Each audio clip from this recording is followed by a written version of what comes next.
El siguiente segmento es clasificación F, formativo, educativo y cultural. A, apto para todo público.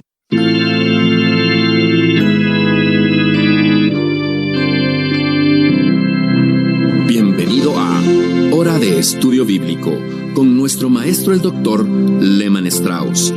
Este estudio es el resultado del tiempo personal con el Señor, el ministerio pastoral y la experiencia en conferencias bíblicas del Dr. Lehman Strauss.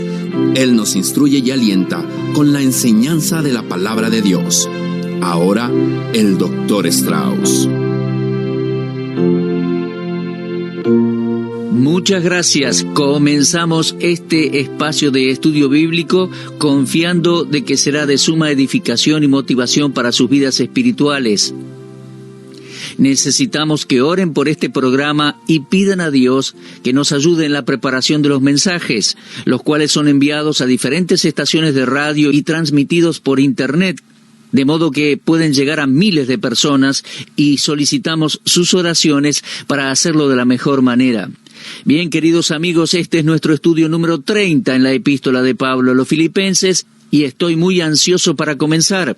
Pero en primer lugar vamos a analizar una palabra del vocabulario bíblico, como ustedes saben que frecuentemente hacemos.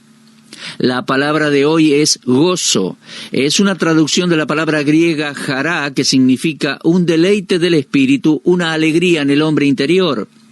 Ahora, no debemos confundirla con la palabra felicidad, ya que la felicidad es un estado de satisfacción placentera que resulta de un tiempo de buena salud o prosperidad o bien de cosas que nos suceden. Cierto día, mientras estaba alojado en un hotel, prendí la televisión y comencé a ver un programa de entretenimientos donde la gente ganaba cosas y dinero. Y vi a una mujer que había ganado dinero y que a causa de ello se puso como histérica. Creo que estaba fuera de sus cabales. Su comportamiento era difícil de comprender ante millones de personas que la observaban. Entonces me enojé y apagué el televisor. Ahora, eso no es gozo, es una forma de felicidad que depende de las circunstancias. El gozo en el sentido bíblico no depende de las circunstancias, ni del medio ambiente o de las cosas que me suceden. El gozo verdadero es una cualidad que consistentemente caracteriza la vida del Hijo de Dios. Viene de Dios mismo el gozo. Es parte del fruto del Espíritu Santo. Usted puede leerlo allí en Gálatas 5, 22 y 23. El fruto del Espíritu Santo es amor, gozo, paz, gozo. El Señor Jesús lo deseaba para los suyos. En Juan 15, 11 el Señor manifestó su propósito de que sus discípulos tuvieran el gozo del Señor. En Nehemías 8:10 leemos que el gozo del Señor es nuestra fuerza. Por lo tanto, es importante que los cristianos tengan gozo genuino. El verdadero gozo cristiano es constante, aún en medio de la tristeza y el sufrimiento. Podríamos decir que nunca cambia. Mire, no depende de lo que nos sucede alrededor. En Filipenses 4:4 Pablo dice, regocijaos en el Señor siempre. Otra vez os digo, regocijaos. El gozo del cristiano está en el Señor y no en las cosas que le suceden, y no por la gente que es amable con Él, no por las circunstancias, sino que está en el Señor. Y el Señor nunca cambia, y por ello mi gozo en el Señor tampoco debe cambiar. Inclusive se puede tener gozo en la tristeza. La clase de gozo del que la Biblia habla nunca cambia ni aun cuando viene la tristeza. El cristiano no pierde aquel gozo interior que está presente en él por su relación con el Señor Jesucristo. Usted y yo necesitamos reflejar el gozo del Señor. Ya lo he dicho muchas veces, el verdadero gozo es contagioso. ¿No disfruta usted cuando está con personas que expresan el gozo del Señor? Es mucho mejor que estar con aquellos que parecen haber sido bautizados en jugo de limón. Esta no debe ser la actitud del cristiano. Gócese, mi hermano, mi hermana, tenemos mucho de qué regocijarnos. Lo repito, regocijaos en el Señor siempre. Bueno, aquí terminamos con la palabra gozo y vamos a continuar con nuestro estudio en Filipenses, pero les invito ahora a orar. Padre, te agradecemos por tu santa palabra, la Biblia. Que ella sea de bendición, te pedimos para muchos hoy. te pedimos que los corazones la reciban, la crean, respondan a ella. Oramos en el nombre de Jesús. Amén. Muy bien, mis queridos, estamos en Filipenses 3, considerando versículo 12. Pablo dice, no que lo haya alcanzado ya, ni que ya sea perfecto, sino que prosigo por ver si logro hacer aquello para lo cual también fui asido por Cristo Jesús. En otras palabras, que pueda aferrarme a aquello por lo cual yo fui aferrado por Cristo Jesús. Este era el deseo continuo de Pablo. Esto era lo que él tenía en mente cuando se despertaba en la mañana y durante todo el día estaba en su corazón y en su mente. Cuando se iba a dormir en la noche también. Esto era lo último que él pensaba antes de irse a descansar. Era algo que estaba permanentemente en él. Ahora, ¿por qué Pablo tenía ese continuo gran esfuerzo? Prosigo, dice, por ver si logro hacer aquello. ¿Por qué en un sentido Pablo estaba obsesionado con la idea de lograr aquello para lo cual había sido asido por Cristo Jesús? Bueno, el Señor tomó a Pablo con un propósito definido. Por lo tanto, Pablo debía asirse, aferrarse a aquello para lo cual había sido asido por Cristo. Mire, nuestra vida cristiana no es una experiencia que sucede al azar. No somos un pedazo de madera en el mar de la vida sin propósitos, aspiraciones o ambiciones. Y Pablo lo sabía. Y ahora que Dios lo había salvado, él no podía descansar hasta cumplir el propósito para el cual había sido salvado.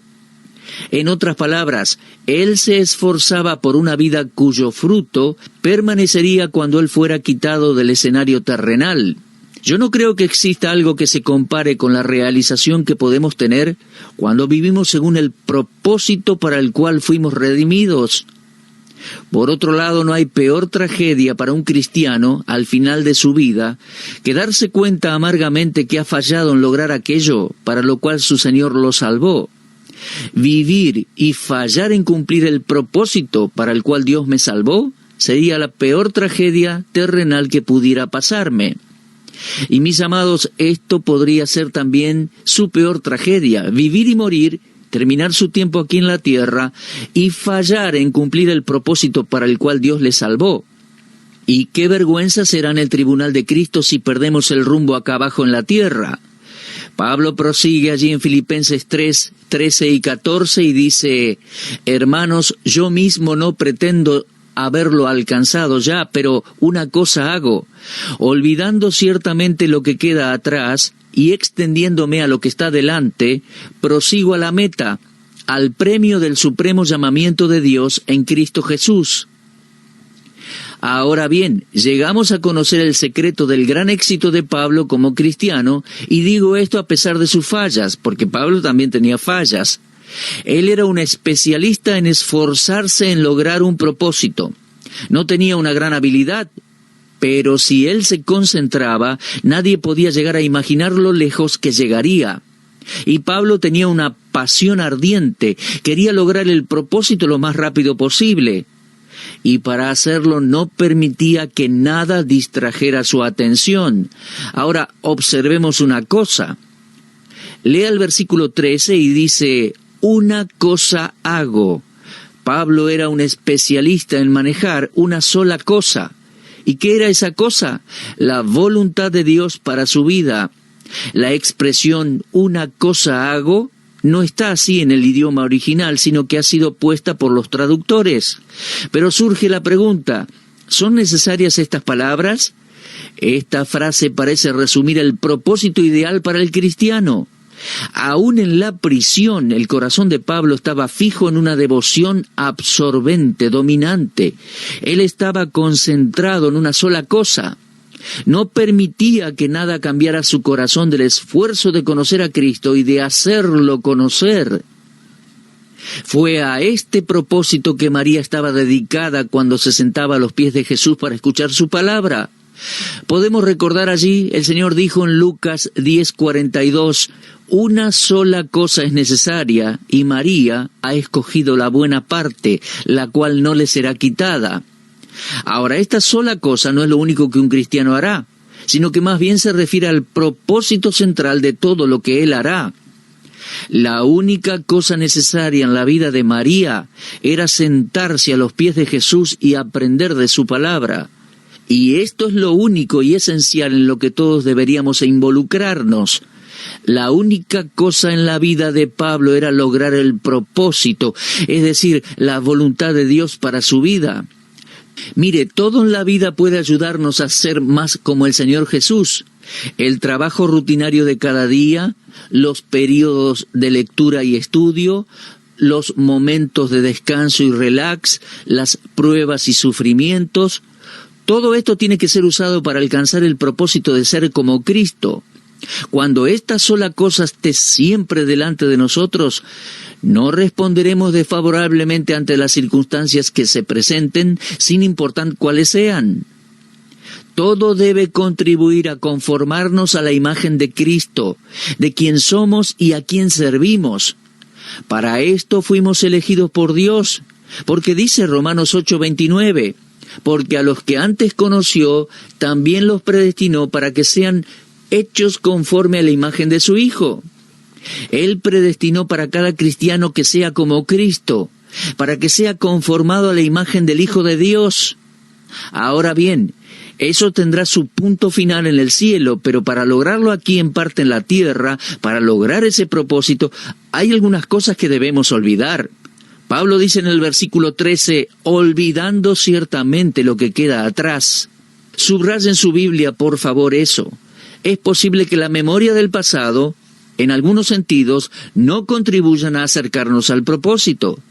Robert Johnston dijo, el recuerdo del pecado sirve para humillarnos, el de los errores para elegir cursos de acción más sabios a fin de desafiarnos. Pero, regresando a la ilustración del que corre en una carrera, su progreso podría ser anulado si se concentrara en su oponente, o aun si se diera vuelta para observar la distancia que ha corrido o que lleva de ventaja. Así también el cristiano no debe concentrarse en las esperanzas rotas y los planes fallidos del pasado. Tampoco debemos enaltecernos en nuestro progreso reflexionando sobre nuestros propios pecados pasados. Luego de que las cosas hayan sido puestas en orden con Dios y con nuestro prójimo. En Filipenses 1:3, Pablo dice, doy gracias a mi Dios siempre que me acuerdo de vosotros. Ahora, es necesaria una mente espiritualmente profunda para recordar lo que edifica y olvidar lo que obstaculiza, molesta. Alguien llamó este versículo el tacho de basura de Pablo, olvidando ciertamente lo que queda atrás. En otras palabras, había cosas en su vida que él tenía que olvidar para poder hacer la voluntad de Dios hoy. Llevaba con él un tachito de basura espiritual, no un tacho de basura literal, por supuesto, sino uno espiritual. Y había cosas de su pasado que él tenía que arrojarlas en ese tacho de basura y decir, las olvido porque no voy a permitirles que me obstaculicen. Cuando recuerdo mi vida pasada veo que algunas cosas eran desagradables y es mejor que no hable de ellas. Fui a una iglesia años atrás y el pastor me preguntó, ¿podría hablar de su vida el domingo a la noche? Y yo le contesté, no puedo. Y él me preguntó, ¿por qué no? Bueno, dije, yo todavía no he vivido toda mi vida, ¿y cómo podría contarle la historia de mi vida? Además, yo no sé lo que me depara el futuro, y algunas partes del pasado no son muy agradables. Es mejor no sacar trapitos sucios al sol. Y yo no disfruto de esa clase de sermones sobre la experiencia de cada uno y donde los predicadores solo hablan de su pasado. Yo creo que debemos dejar de hablar de nosotros mismos y exaltar al Señor Jesucristo. Necesitamos tener el tachito de basura a mano. Hay muchas cosas respecto al pasado que tenemos que olvidar.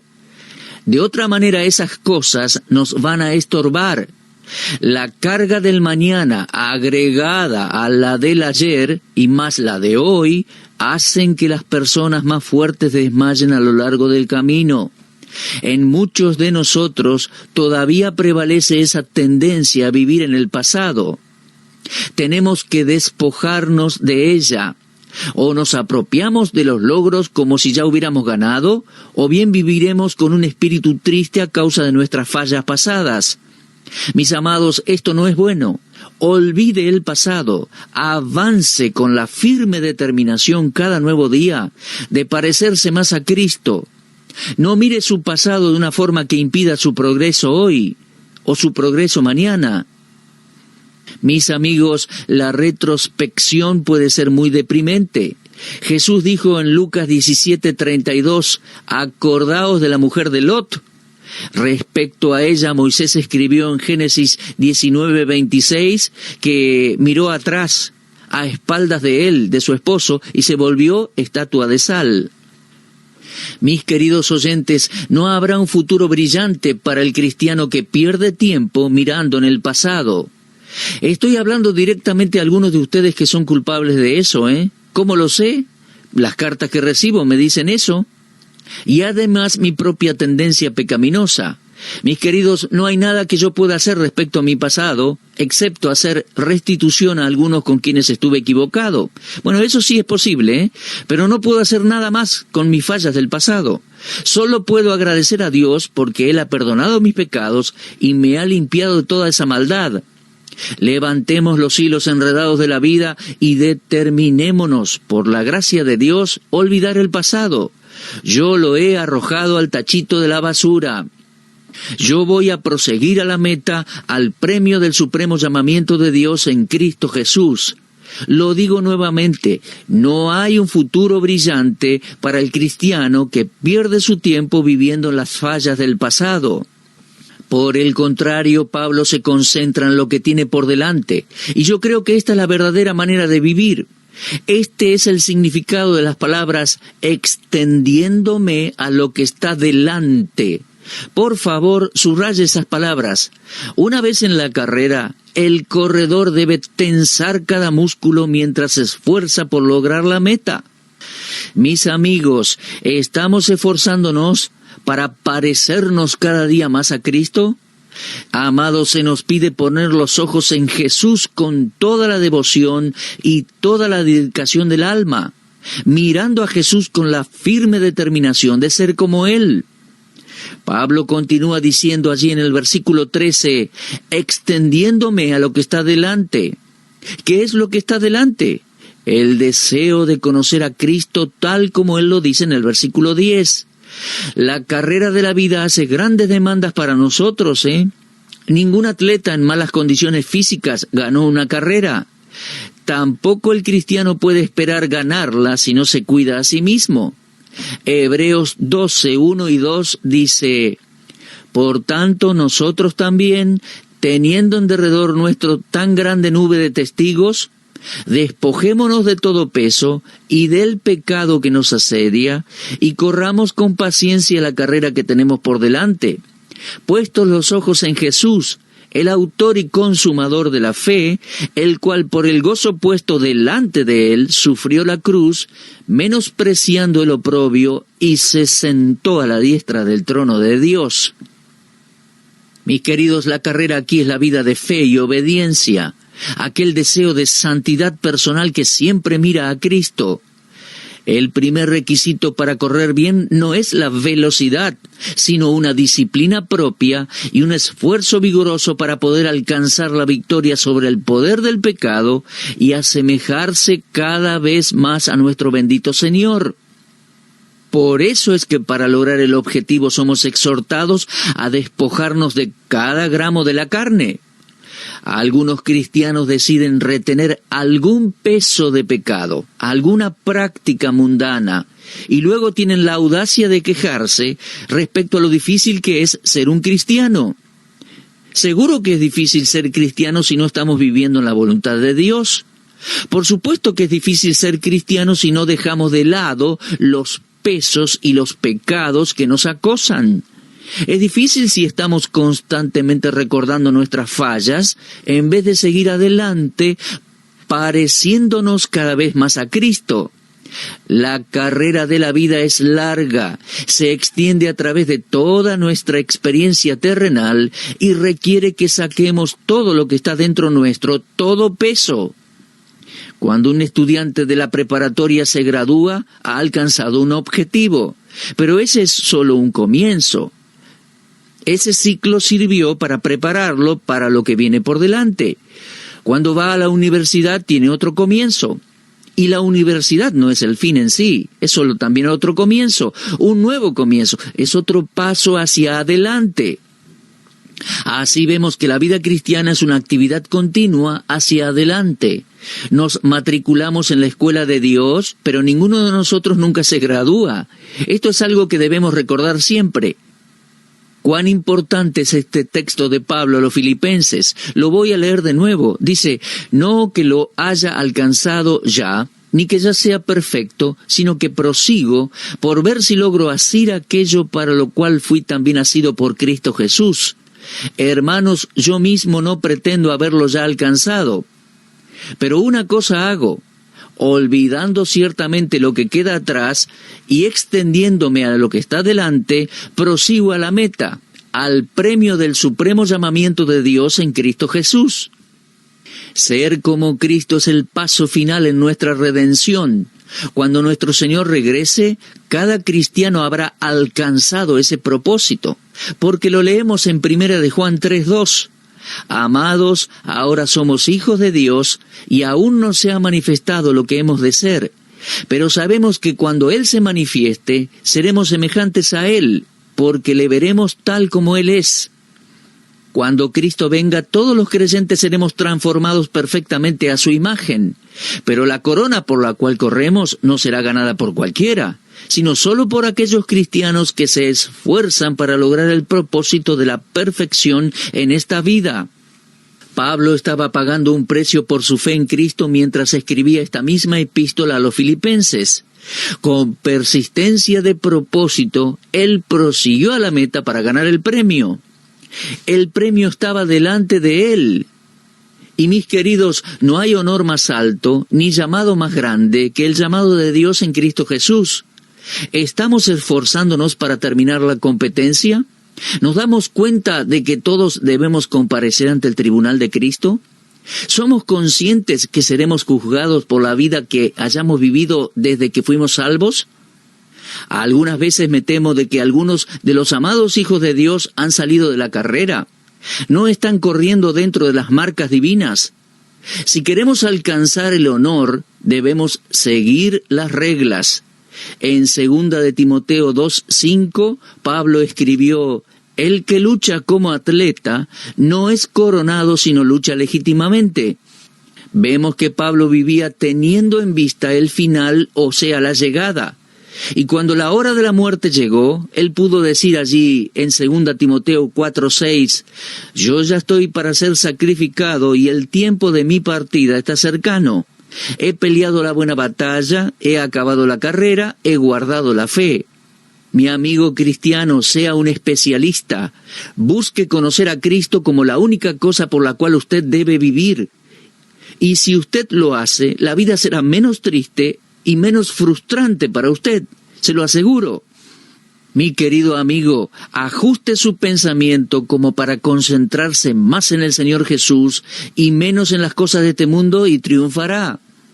Un hombre no puede alcanzar mayor honor que aquel que el Señor le diga, bien hecho, siervo bueno y fiel. Piénselo. Y Pablo dice, prosigo a la meta, al premio del supremo llamamiento de Dios en Cristo Jesús. Usted lo observa, ese era su objetivo en esta vida. Ahora, mi amigo, ¿cuál es el suyo? ¿Para qué estamos viviendo aquí? En Romanos 12:1 y 2 dice, así que hermanos, os ruego por las misericordias de Dios, que presentéis vuestros cuerpos en sacrificio vivo, santo, agradable a Dios, que es vuestro culto racional.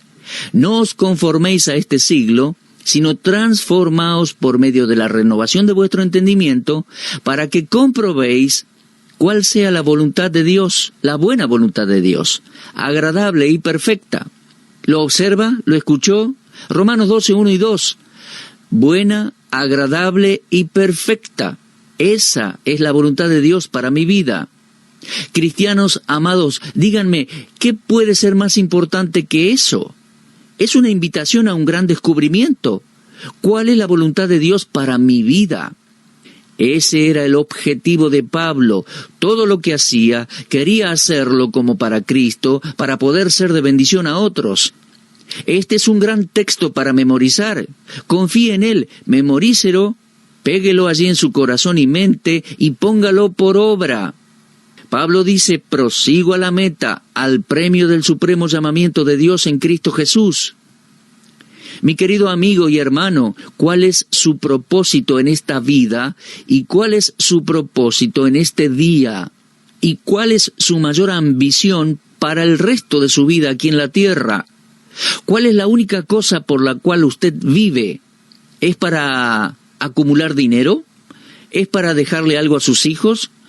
¿Para convertirse en alguien importante en el mundo de los negocios? ¿O para lograr el éxito en todo lo que usted emprende? Mi amigo, que Dios nos ayude. Dios nunca nos llamó para lograr éxitos terrenales. Él nos llamó a ser fieles. Meditemos en estos versículos, queridos míos, y que Dios nos haga arder en nuestros corazones y que todos podamos ser mejores cristianos por haber escuchado este estudio hoy. Procuremos hacer la voluntad de Dios. Eso es para los creyentes. No estamos aquí por casualidad, ni tampoco para vivir una vida cotidiana similar a los demás. Procuremos individualmente hacer la voluntad de Dios en este día y parecernos más y más a Cristo, obedecer más y más su palabra. Muchas gracias, queridos oyentes, por habernos acompañado en esta oportunidad en nuestro estudio bíblico. Les espero, si Dios quiere, en nuestro próximo programa para continuar con Filipenses capítulo 3. Repase su lectura, por favor. Usted estuvo escuchando Hora de Estudio Bíblico con el maestro el doctor Lehman Strauss. Si desea escuchar una vez más este mensaje, visite nuestra página en la internet www.bbnradio.org. Le dejamos la invitación para que el día de mañana nos acompañe aquí, en este mismo horario y punto del dial. Hora de Estudio Bíblico es una producción de BBN.